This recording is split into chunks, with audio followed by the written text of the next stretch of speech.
Hey Reefers, Gavin from NORE here. Big congratulations to Ed Gimmel, NORE's April Tank of the Month winner. Stay tuned for an exclusive interview with Ed as he shares his passion and insights into the world of reef keeping. Don't forget to like, subscribe, and hit the bell to stay updated with the latest NORE videos. Let's dive in.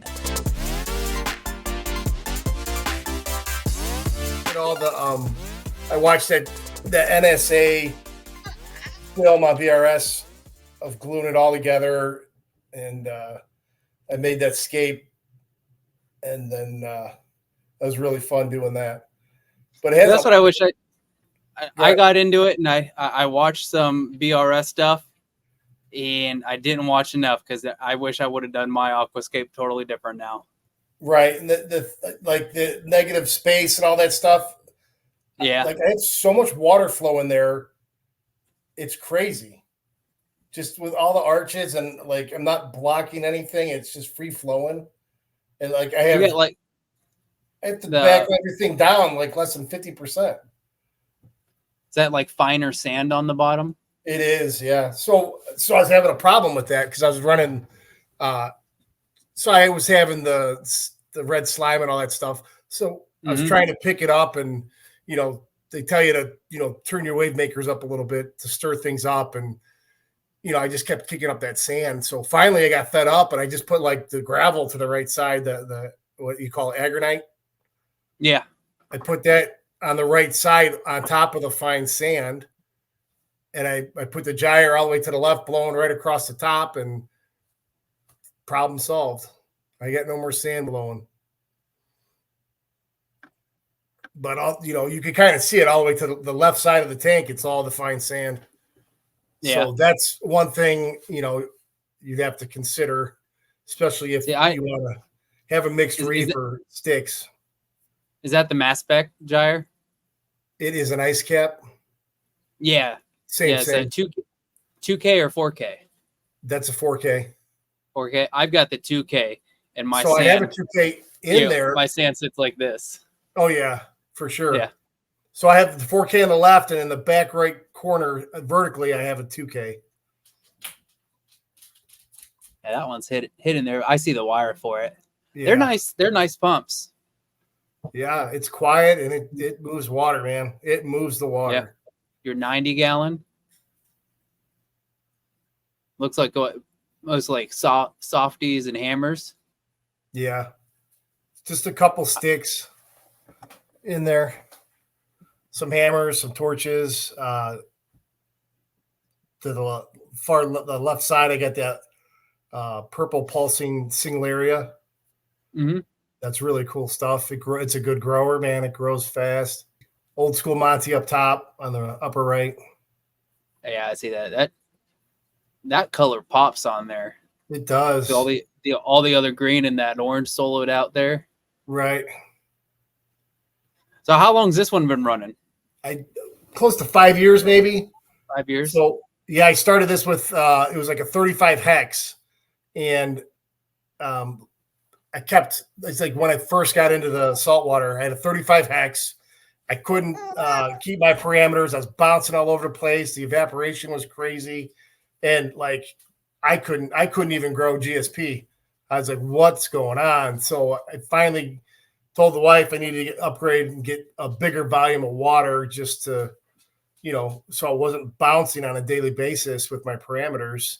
And then, as I learned more and more about the saltwater and the stability and the alkalinity drop on a daily basis, I started, getting the pumps, the dose. And once I did that, I figured out what my drop was, and I started dosing. I mean, that makes a difference. It's a huge difference. That was the biggest key for this tank to take off. As soon as I started dosing with the auto pump or whatever, and figured out my drop, auto dosed, and it was perfect.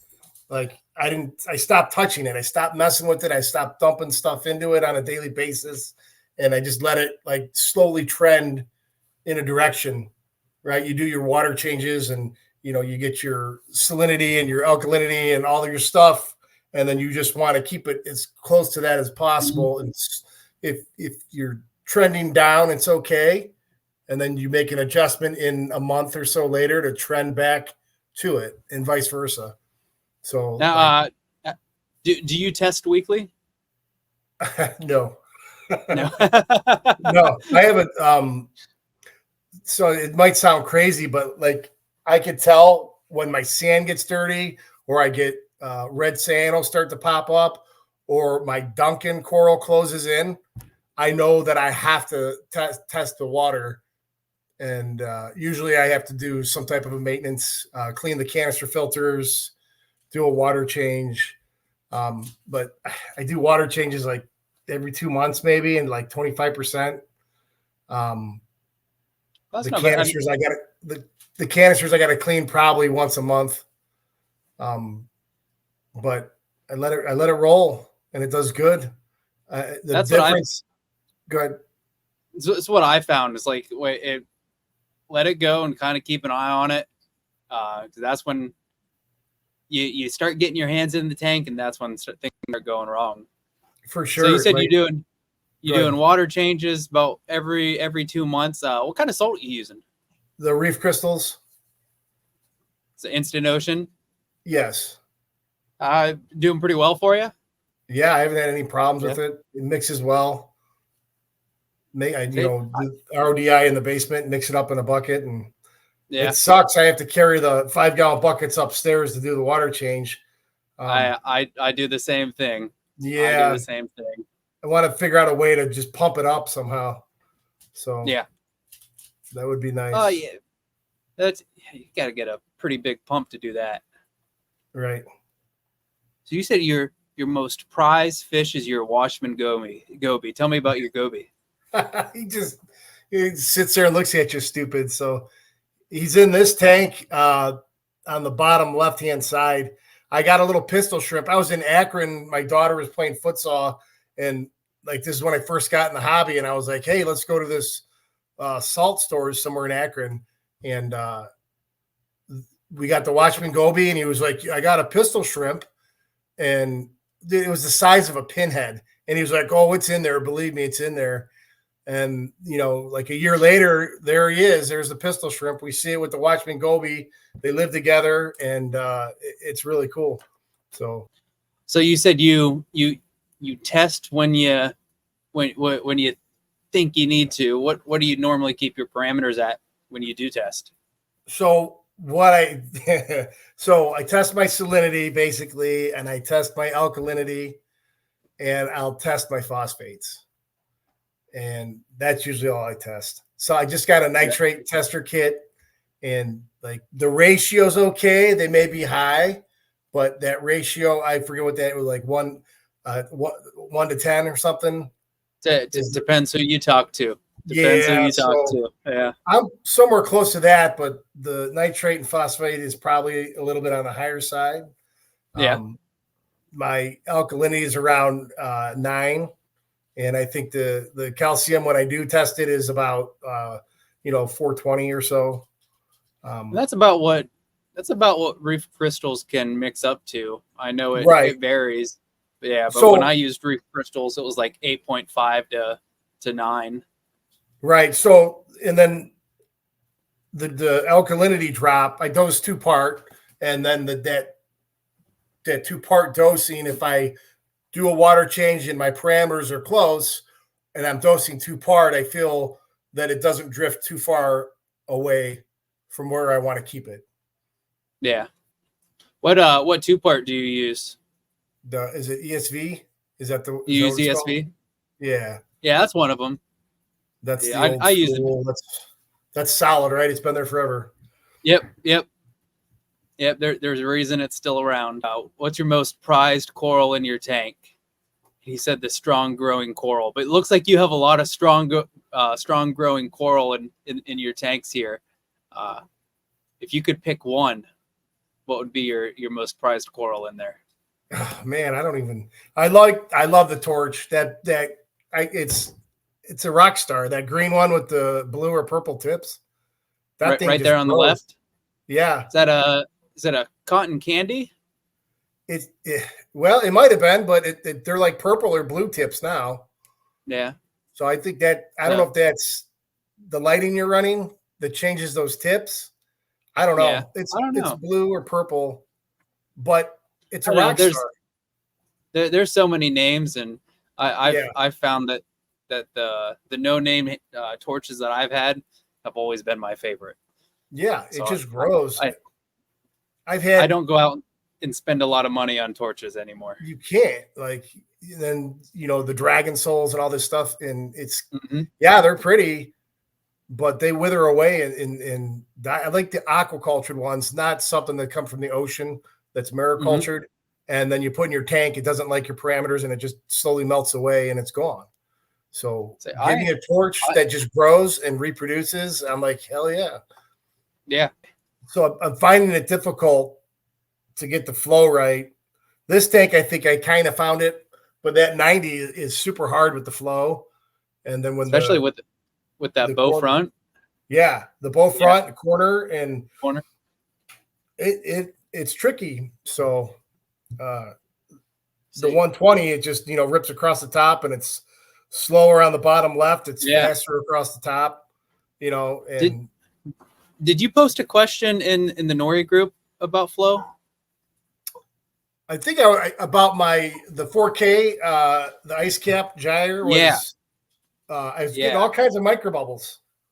And then Oh, somebody yeah. was like, yeah, you need to clean them. I'm like, that might make sense. And I cleaned them yesterday, and I had I had my ice caps up to like 85%. I had to back them down to like 45. That's how much Yeah. difference the dirt and buildup and grime made. It was insane. So I guess I just sitting there playing with my phone and kept bumping them up, once every couple of weeks, bump it up a little more, But they still go. I they mean, go. even when they get dirty, they still go. Yeah. Yeah. But that, as soon as I clean it, those micro bubbles are gone. So that was cool. Good. Yeah. Yeah. I saw that briefly and didn't have time to really sit So read it. yeah, I and wasn't, think about it. because I have that Reef Octopus HOB on the back of the skimmer. I was thinking maybe like that was acting up or foaming and spitting out bubbles. I wasn't sure. And so when somebody confirmed on your Facebook page, yeah, clean that. And, that was great. So that was all dry rock. So that 120 with the dry rock, and I built it myself. It took a lot longer for things to like stabilize and grow. The 90, I had all live rock, and I was trying to mortar some pieces together on the kitchen table. I had a spray bottle of salt water to keep it, moist so the wouldn't dry out. But yeah, it was tough to like get it stable, like just like the bacteria and yeah. I started mine with dry rock, and everyone after that's been live rock. But it just took so long, and then you start seeing something remotely like red. You're like, oh, I got coralline growing, and it's not. It's just some sort, cyano or some sort of algae, and yeah, it took forever. But so it just turned 4. Oh yeah, I was taking little pieces from my 90 and dropping them in to seed it with the coralline. So I started getting the growth on the back wall quickly, but it's still, hit the ugly phase. And then I got dino, and it was nuts. It was hard to get where it is now. I feel like it's a little more stable now, just because of the maturity. What did you do, when you got your dinos and all that unsightly stuff? You don't remember? I was patient. I mean, yeah. I didn't freak out. That 90, I freaked out, and I'm doing siphoning the water out through a sock and dumping the water back in because they said the silicates and the new salt and stuff feed the dino, and I was doing everything like everybody said on the 90. On this one, I just let it ride. Then I just let it get real dirty. I was doing the nitrifying bacteria. I was doing some of that Dino X, but I would never like go overboard with it Mm-hmm. After the Dino X, I started doing peroxide. Like, and this wasn't like I was doing nitrified bacteria for like a month or so, and then I ran the Dino X for like 2 or 3 weeks, and then I stopped for a week, and then I just started doing peroxide. And after That worked that, for you? it did. Like it did, and I don't know which one did it, or if it was just over time, slowly killing it. I don't know, but I think the dirty route really helps get it dirty, um, so that the nitrifying bacteria can outcompete with the dino. I don't know. It was tough, but I was more patient and I didn't freak out like I did on the 90, because that was like my first big reef tank. And I just was patient and I just tried not to look at it so closely. That is I tried to look at the coral. Definitely key. Patience. It's gonna get ugly, but it's gonna get better. Right. Don't think, oh, I've had algae or had this for a week. I'm doing something wrong. It's what happens. Right. And then your tank matures and it disappears, and a lot of times you never see that stuff again. Yes, that Dino X actually worked well. I've used it twice, and in the 120 when I used it, all my sticks turned white, and I was like, Oh I was wow, scared. Yeah, but they all came back. So good. I used it for like 3 weeks.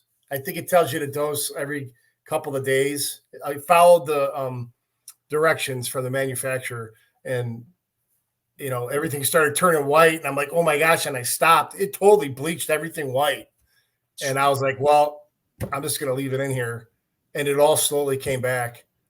Yeah, at least you got it back.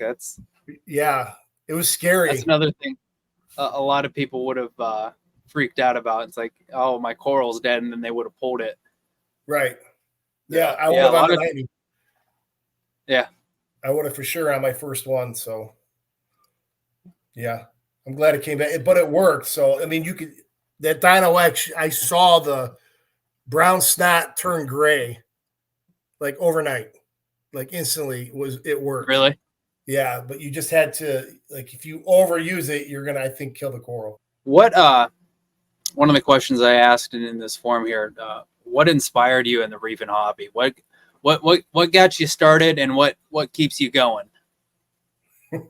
So my wife pushed me into it. I kicking and screaming. I didn't want to do it, and now just I'm so hooked because there's so many more things that you have to attend to and deal with and pay attention to than a freshwater tank.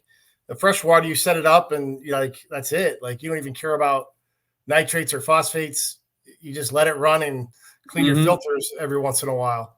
But there was so much stuff that you had to learn and know about the water parameters, and then all the little crabs and worms and all the little snail, all the crazy stuff that came with the live rock, the copepods. I mean, it was just nuts. There's so much more to do in saltwater than in freshwater.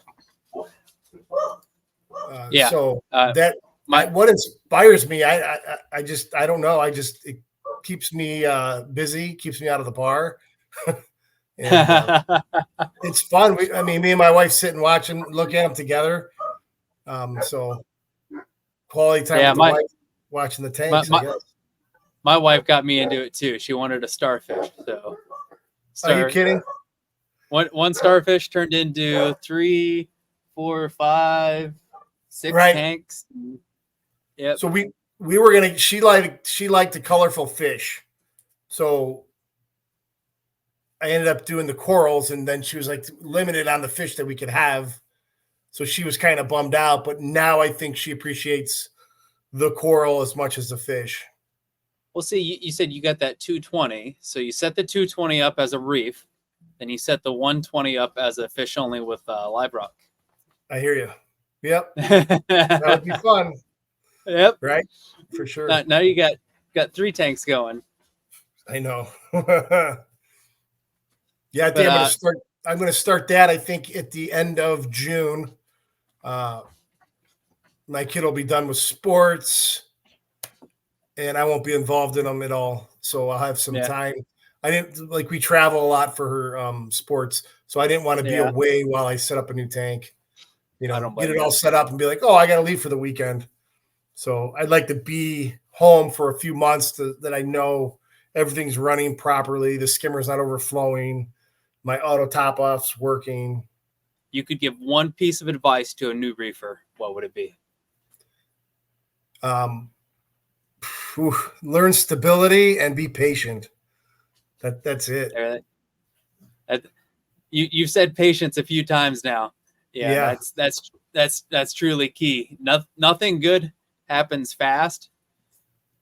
Yeah, Right. yeah, For sure. yeah. Nothing good happens fast. Yeah, And when so you like patient. the patience part of that is when I first started, I was like adding all this stuff into my tank because I was trying to counter the effects of what I did, and then I'm dumping this in, I'm dumping that in, and it just gets all crazy. And you end up doing, a 50% water change just to try to get back to normal again. So I just stopped. I figured out that drop so I could auto dose. And then once I started auto dosing, I had stability. My hands weren't in the tank anymore. And that's when I started to have success. Yeah, that's what I found. That's definitely key too. Is when you get that stability, everything kind of just settles in. For sure. So awesome. Congratulations, by the way, for April NORE Tank of the Month. Thank you. As April's winner, you'll be getting a $50 BRS gift card. That should be dropping in your email anytime now. You already let me know your shirt size for our 2023 NORE Frankenstein t-shirt. So I'll get with you and we'll make arrangements to get that to you. We will also have a little certificate for you. But congratulations. Thank you for jumping on here with me. It was awesome talking about your tank and seeing what you've done here. You're a little piece of the reef. All right. Thank you so much. Awesome. So